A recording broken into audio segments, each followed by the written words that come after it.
going on, guys? Welcome back to Everyday Struggle. I am Nadeska here with a couple of my favorite humans, Wayno and Academics. Wayno, it's your second day back. Are you sick of us already? Nah, I'm not sick. Well, I'm not sick of you, but I'm sick of this Ice Cube audition outfit for NWA. Academics got on. He looks ridiculous. When are you gonna take them shades off, man?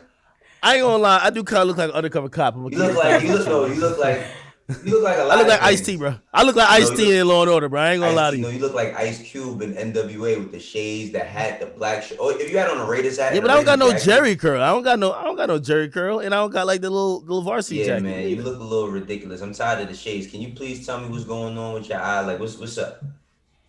It's called recovery, Wayno. Unlike the fucking president of the United States, I can't catch a sickness and get it healed in like a couple of hours, my nigga. It takes time, okay? It's been a week. It takes time. It's been a week. The shades are killing me. Wayno, you ever had a sickness of the eye, bro? Never. Like, yeah, Sickness it's your of the eye. Sickness of the It's your eye. First of all, your vision get a little blurry. Stuff start to like, tears are trying to flow out. It's a lot of stuff, Wayno. Come on, man. Just read. Take a health class or two, man. So, Just go on YouTube. By Monday, no sunglasses, or you think this is gonna go on for the rest of the month till the election, or what's good?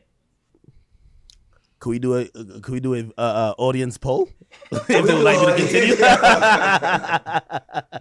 Nah, you really look. I'm just saying. You really look ridiculous. I just want to point that out. Yo, all right. After like wear eye patch like after Slick this Rick. week, Like, do I'm eye good. Patch, like Slick Rick or something. Oh, that would be legendary. No, they'll meme the shit out of me. You feel me? Like, I mean, this is memeable, but like, at least it looks like I'm the wannabe cool guy in the crib. Right. All right, my friend. So we're going to pick up with a topic that we ended yesterday's episode with. We were talking about what Charlamagne said about Kanye West allegedly owing Big Sean $3 million during this conversation about giving his masters back. So before we left, Ak, you were starting to wonder really how much is on Kanye. Because like you pointed out, Good Music is also signed to Def Jam. So when an artist signs one of those joint label venture deals with a bigger label, we're trying to figure out what do those splits even look like. I feel like, Wayno, you would have the most insight in terms of what that paperwork might be like. So it varies. It varies. It could be anything. Like this I've seen people be 50-50 partners with the artist because they're fronting the cause. So it's like they structure certain deals like, okay, if I'm paying you want a crib to live in, all right, I'm gonna pay for your crib. You need a car, all right, I'll pay for your car. You need to advance that money in your pocket, I'll pay for all of that. But when we start making money off this music, I need half of the proceeds. And a lot of people legitimize that not only by what the money they putting up, but the money that they got to put in. You don't have a studio, you need studio time. All right, I'll front the cost. Like a lot of the production companies front the cost for a lot of things, and then they just collect the money from the label and they distribute to the artist in the end. Now you don't have to do that, and even if you do that, it doesn't have to be 50%. I think a lot of times when we hear shit about like Big Sean allegedly being owed $3 million or this person not having this or this person not having that, a lot of people don't take the time to look at the opportunity that they got. I don't know what Big Sean's deal is, but hypothetically speaking, when we talk about Kanye allegedly owing him $3 million, we're not talking about Kanye taking this kid into his fold and giving him the platform that he given him. It's hard to say that Big Sean will be Big Sean without Kanye. So there's definitely a percentage that comes with that, and it changes amongst whatever label you sign to or what crew you down with. Some people got nightmare deals where they in 80-20 splits and it's in the production label's favor. But for the most part, I think it's all, people legitimize it differently based on their lawyer, based on the label that they do business with. That makes sense. And of course, it depends on how much leverage that the artist has, right? Like a newer artist versus a Kanye, the leverage is going to be a little bit different. Yeah. Ak, you look like you were about to add something. Man, Wayno sound like a label guy, man. Listen, when in doubt, always blame the label. When okay. in doubt, always blame. Now, so we're gonna get back to it. Always after blame the he label. says his piece because he's ridiculous. So let him go on. Okay, always blame the label. Okay, no. What I mean is that, like, all right, I'll use what you just said. I'll use what you just said. I'll counteract it, right? So, like, you can't talk that opportunity game when you're like 4 or 5 albums in the game. Like Big Sean, like, is an established artist. I get it. Your first 2 albums, you probably gonna get jerked, Big Sean. You got a big opportunity by Kanye, who basically is backed by Def Jam. If you think you about to have some great splits, if you think blah, blah, cool, it's not gonna happen, number one. That's just facts. But if we're talking 4 or 5 albums in, like you can't be happy. Like, oh yeah, remember you would have been still rapping out that radio outside that radio station if we didn't find you like 10 years ago. No, nigga, give me my money. That's how I'm looking at that. But I guess the point what I was bringing up yesterday, which I guess even with this situation, and I guess this may be some clarity, and you could probably chime in on this, is okay. First of all, it's two types of, like, we want to call everything a JV, because what Birdman had, but still has with Universal, apparently it's a distribution deal, which means pretty much, they could kind of act as their own entity. They collect and then they pay out. They supposedly or theoretically would own the masters of the people that are signed to any label that's within the Cash Money, like either conglomerate. Mm-hmm. Now, a joint venture is much different than a just a straight up distribution deal. You clearly know that, but I'm just saying this for the fans. Now, Def Jam and Good Music. Did Kanye West actually have the authority to give out pretty much deals that are essentially distribution deals where Def Jam, right, the administering label, does not own none of your masters? I don't know if, because a lot of these JVs, like, pretty much you're just getting, like, yeah, you got some percentage to the rights, but the label that backs you is getting some percentage as well. Are they gonna pony up like $5 million if no one's gonna own your masters and they're giving that pretty much a distribution deal?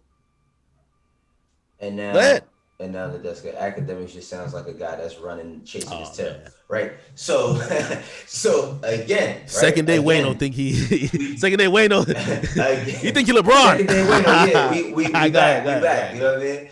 But when we talk about, that's what I'm saying, all of these deals change, like they all change. Now, I agree with academics in the fact of, by the time Big Sean puts out his 5th album, I feel like he should be out his deal. Like, he should have been out his deal. I think he should have been out his deal by maybe his 4th album. But remember, Big Sean signed his deal 10 years ago when streaming wasn't a thing.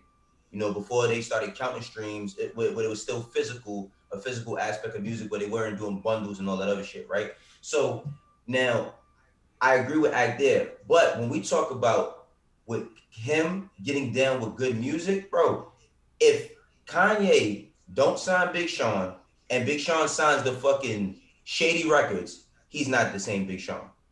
He's not. He doesn't become the same Big Sean. So we don't know what Big Sean's deal is, but I'm just saying, it's like, if I heard it's horrible, very horrible. I heard it's very horrible from reputable sources. For who, Shady? I can't tell you, Rebel. Do you know? I thought you do you at least know how long he signed the deal for? I don't know too much of the particulars. Just people who are in the know in terms of this industry shit, they say, yo, he's in a shitty deal. And that's the reason why when Ye tweets about label shit, he's responding right on the Ye. You know what I mean? And I guess, wait, I know I stuttered your thought, but I'm asking you a question. You could fill it all out. So in your opinion, right? And we're just shooting the shit, right?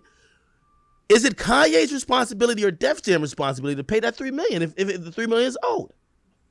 I think that it's on both companies, because that's what I'm saying. I don't know what his split with Kanye is. And then you also got to remember that what it costs to make his album. Like, I'm pretty sure to make every Big Sean album that's been made has been pretty expensive. You know what I'm saying? Like, if you look at his first album up until now, he's always had big features. He's always had like big production. So I don't know, like, them fit in the bill, and they definitely recoup. Most artists don't recoup. I'm pretty sure Big Sean is a recouping artist, but the money, I don't know if it's the money owed from royalties, you know what I'm saying, off of the albums, like what's the money owed from specifically? That's what I don't know. But I think that with Kanye, we give it, the problem with when we think about good music, we thinking about Kanye like Birdman. Kanye is not a business guy to me. He's a music creator. So I don't know who he had in place handling his business. Now, Kanye also has changed managers 100 times and changed his partners, and he always is interchanging his business. Now, whomever was running the business probably took that old business model from every other production company that they had seen before and said, this is how we're going to do it. And at the time, it was cool. But also, Big Sean his lawyer could have renegotiated. Like, when you do production deals, you have shelters on certain things. So if there's a 360 in a production deal, like, let's say, okay, I'm eating 30% off of everything you do. I might have a shelter on your shows. So it's like, okay, if I can make money off your shows, I can't make money off your shows unless you start making 50,000 a show.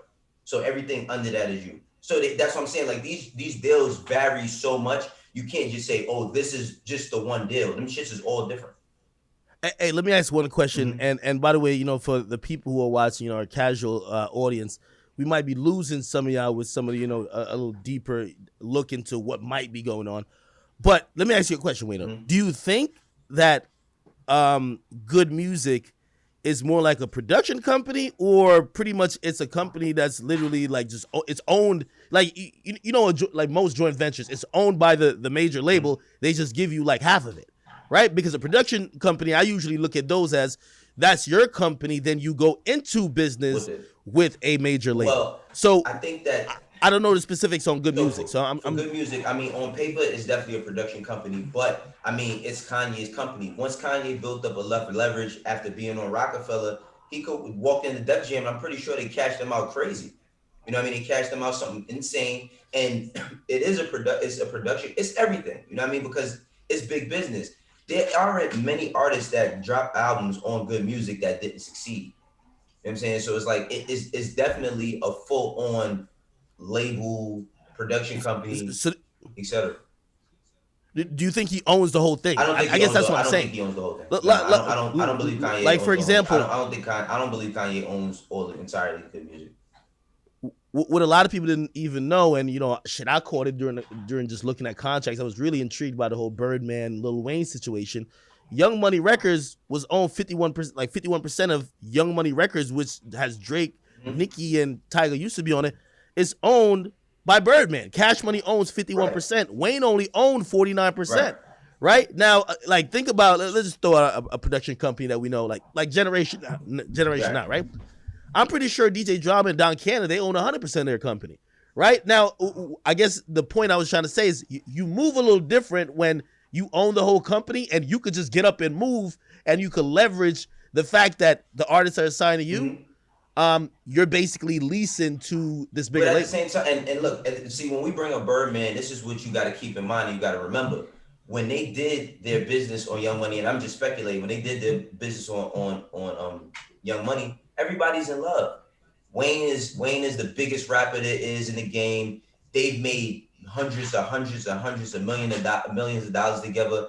Birdman is coming in saying, yo, I'll get Republic to put up the bag and we'll do this all together. Like, that's what the whole conglomerate is about. So when people make that decision, and you think about that, is Wayne gonna question, like, ultimately ain't our business, but would we ever believe that Wayne would question something from Birdman at that time? Never, right? Nah. So it's like, okay, when I hear him, he only owns 49% of his company. That doesn't make me like say, oh, that's crazy or that's bad. I think that that's fair only because of when you tie it all the way back and tie it all the way back. If Cash Money's not Cash Money, then Young Money don't ever exist. So yeah, like, he got to eat too. And I can say I might sound like a label guy by saying that, but I think it's fair. Hold on. You know what I mean? This is where I agree. I disagree with it because okay. Bet OVO, right? OVO. Drake specifically took OVO. He didn't keep it he didn't bring OVO under YMCMB. Right. He took OVO and shopped it as a separate label, even though it didn't have none of his catalog on it. Which, by the way, he did tell me that has changed since his last negotiation, but whatever. But he brought that to Warner, and he signed, and OVO was its own thing there.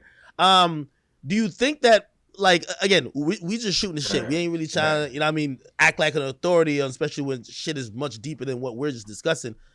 Do you think then that maybe Wayne should have probably did the same thing as opposed to just go with his pops? Yeah, I think because I think it would have been smart for Wayne to do that, but at the same time, I think I look at Wayne and like I look at Wayne as him just saying like, yo, let Drake do his thing. Like these niggas is beyond rich, yo.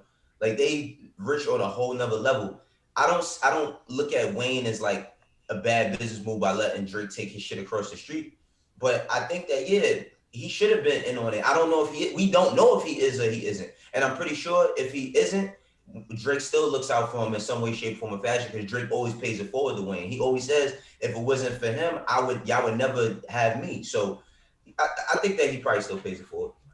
Yeah, we should try to wrap. We should wrap this up. It's about to be the entire episode, so maybe you just give your final thought on this. No. Well, I guess it's like, yo, when do you repay the opportunity that was given to you, right? So for me, I think Drake is repaying the opportunity that was given to him by Birdman, Tez, and of course, Lil Wayne by staying on Cash Money, quote unquote. He could have dipped. But his own label, I don't know if you necessarily need everybody to be eating from everything you do. That looks like a pyramid scheme. You feel me? Like that's what they be selling when they be like, yo, MCA now. These Fortune 500 companies build their business. They build it amongst their friends. You know what I'm saying? So it's like that keeps going and going and going. So I mean, I don't knock it. It depends on where the relationship is at. But yeah, we got to move on. All right. Yeah. So, like they said, we don't know all the details of any of these contracts, but we appreciate your insight. On the Big Sean note, Def Jam at least released Detroit on streaming services. I feel like that's the very least that we could do. All right. Let's talk about some music. Bryson Tiller dropped his third album anniversary last Friday. So, the title is a tribute to it's been 5 years since he dropped his big debut album, Trap Soul. Some guest features on this. Well, guest appearance from Drake, production by 40 vinyls, and more. Lead singles from this project were Inhale and Always Forever. So it'd been 3 years since he released his last project. He dropped a couple songs leading up to it. What did you guys think about Anniversary? Wait, no. I was content with it. I'm just hold on. I'm gonna tell you why I was content with it. You know, and by the way, Susan Justice, who was on Monday, who gave his 2 cents about the project. I'm gonna be honest with you. I feel like sometimes people have too high of an expectation from Bryson, and they don't allow him to kind of like naturally grow or even make mistakes, because I do believe the pressure that was put on him after Trap Soul was that his trajectory was going to be whatever people all thought it was going to be. Like, yo, this is the next Weeknd, this is the next Drake, you know what I mean, in terms of R&B and stuff like that. To me, I thought the album played well. I feel like not having heard Bryson in a while, I felt like he did a good job kind of, bringing us back into the fold. I would like to hear more regularly.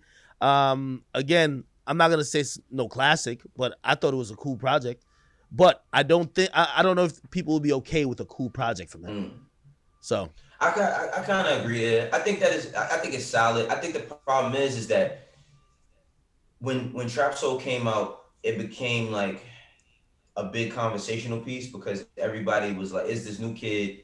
We kind of know him. We getting to know him," and the word spread so fast because the music was so hard, and nobody had heard like a R&B.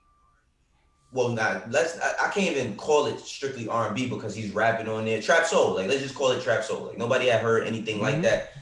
He really carved the lane for himself. It was like a moment in time. And like I said, yeah, it's unfair that people, they're not trying to give him, they're not trying to let him grow. It's just like, you better do exactly what you gave us 5 years ago. But when he was 5 years ago, you seen that tweet he posted, right? Or that Instagram post when he posted that he had 366 followers and he only had 6,000 plays on Don't. That was a whole different time. So he can't recreate that time. I think that like the project was overall dope, but like we have to give it time in order to really appreciate it. It's going to be one of them joints that by like maybe March, we're going to be like, oh, nah, this shit is really hard. And that depends on all the other shit he raps around it. But the only scared thing I have for Bryson around that is that nigga put out music and really don't do nothing after that. Like, you know what I'm saying? Like, he put out music and you don't really hear much from him. So, I think it's a really good project and it's what I expected from him. But fans is unfair sometimes. Hey, I did not only did I judge the music, I judged his mentality coming into this project. I felt like his ego, and not that as an artist you need a big ego, but you do need confidence going into the booth to create a project.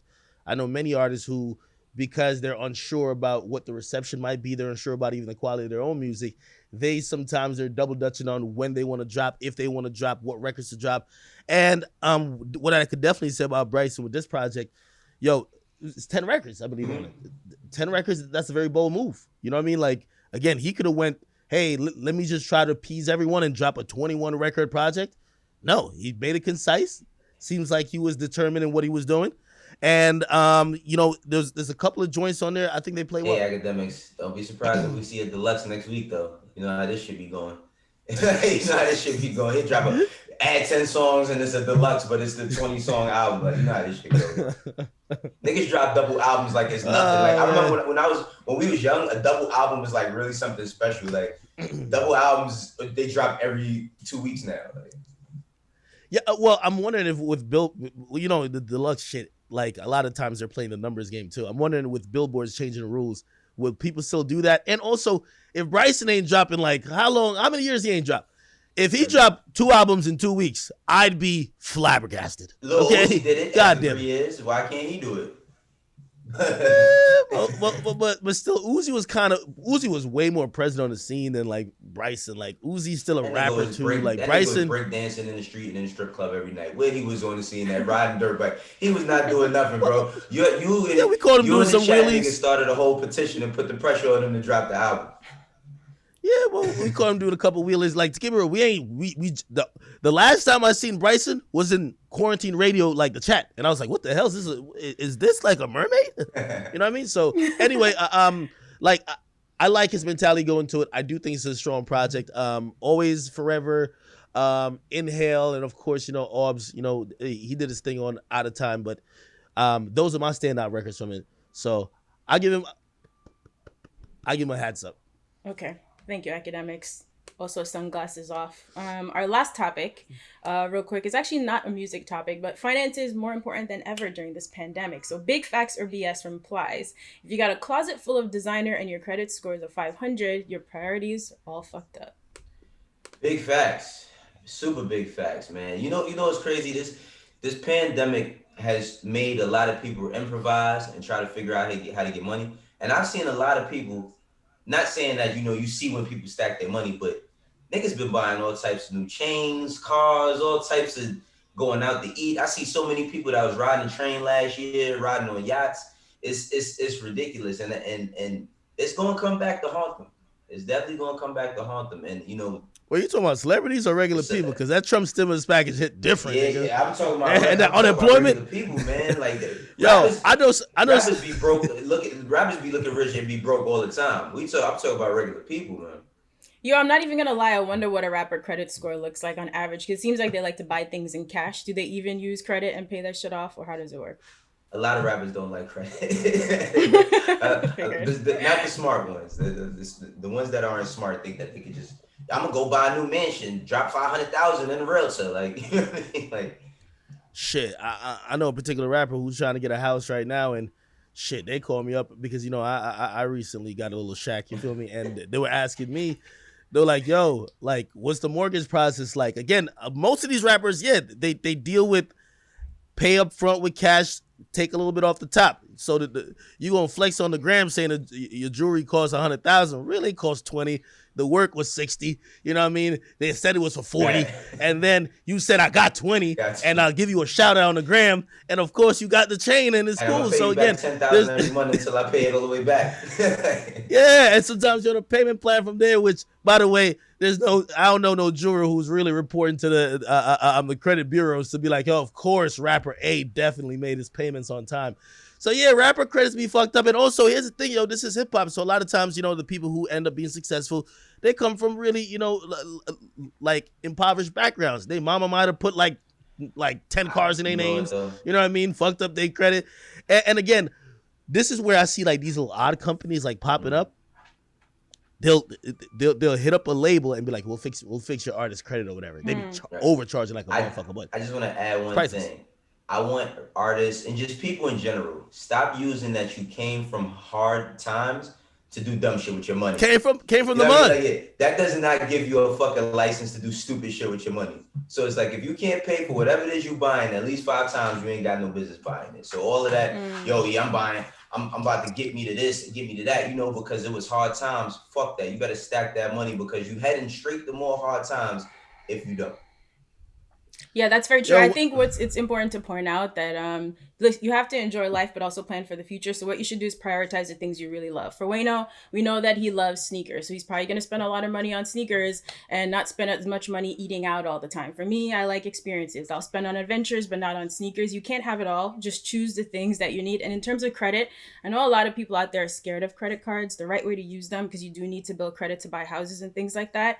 Just spend what you can afford. Don't spend out of your budget and pay it off in full every month. Just keep doing that consistently and you'll see the score go up. Because I don't know about all those commercials always claiming to fix your credit score. It seems a little bit scammy to me. Just spend what you can afford, pay it off every month. I got scammed like that before. Wayno's capping though. Wayno sound like a economics professor, man. Yo, Wayno, when you first got your first check, man, you ain't ball out, man. I'm not saying.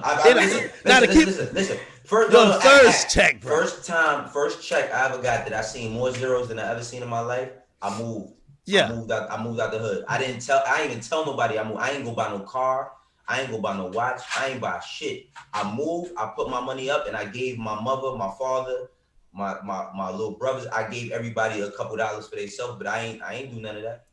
I ain't do none of that shit. Man, to everybody listening, real quick. Yo, Wayno seems mad woke right now, but listen, man. Remember, if we were in studio, Wayno would be blinding us with the fucking rolling. You feel me? But that's another story. Oh shit! But I saw it on the story. You see that story? But look, real quick, because I ain't gonna go too long into that. Academics. I was doing all that fly shit when I was 15, 14 years old. Like I could go back and this Harlem shit. $500 sweaters. This the Harlem bag right here. Jordans 2 weeks before they came out when I was 14 years old, bro. I don't wear my money. You know what I mean? My success is put away. Ak, how high is your credit score? You got all these jokes right now. No, hey, hold on. I know action is lit. No. Hey, listen, I'm a very truthful person. Let me tell you this. Right before I had my only real job out of college I had for 6 months. Yo, I got evicted because I was in college the year before. I got evicted from this place. I was the only person with their name on the it was an apartment. And it was 3 bedrooms. My homies stopped paying rent. They were just interested in just like getting with chicks this and third.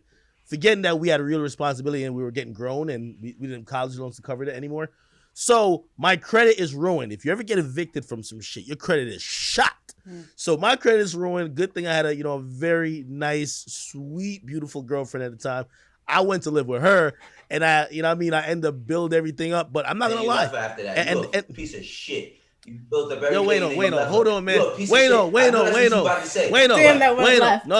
No, Wayno, the hostility. Wayno, the story ain't complete yet. Just hold on, man. Like, well, that story's not complete. We're living life. Don't worry about it. But what I'm saying is that, listen, even I though, because when my credit was bad, and I think this is where rappers who get in the game, their mentality is. I remember buying like this car for a wild amount of money. And really, it's because I went to the same car dealership. It's a little bit out of ego, but it's first time new nigga money shit. I went to that car dealership and I tried to finance the car, and it was way cheaper, about 6 times cheaper than the car I actually got. You know what they told me? Your credit's bad. And I'm like, I got enough money to buy it. Credit's bad. So like 5 months later, when I got a little bit more cash, I went in there. You ever seen that shit with DMX when he threw the fucking bag of cash? I wanted to do that, except I found out the hard way. At least when is that expensive, ain't nobody want no bag of cash. They said, wire me the money, which I did, which kind of dumb. Depreciating asset, my credit's built up now. But everybody does some dumb shit when you just of course, that happens and it's normal. I think it's part. He just said he did that when he was younger. I think it's part of the growth process. Don't feel guilty. You just learn from those mistakes and you move on. Only spend what you can afford. Pay off those credit cards. It's really, really important. That was a good big facts or BS from Plies. Guys, I think that's it, right? I think we're out of time. Thank you for watching Everyday Struggle. Ak, you still look like you have another thought. Are you good? No, well, I was just going to say, I think Plies still spending money from that Shorty record. I don't know if you remember that record. If he talking like this, he'd probably definitely spending publishing checks, or at least saving them. Bro, he probably has an 800 credit score, though. You never know. Thank you guys for watching Everyday Struggle. We'll see you here tomorrow on Complex.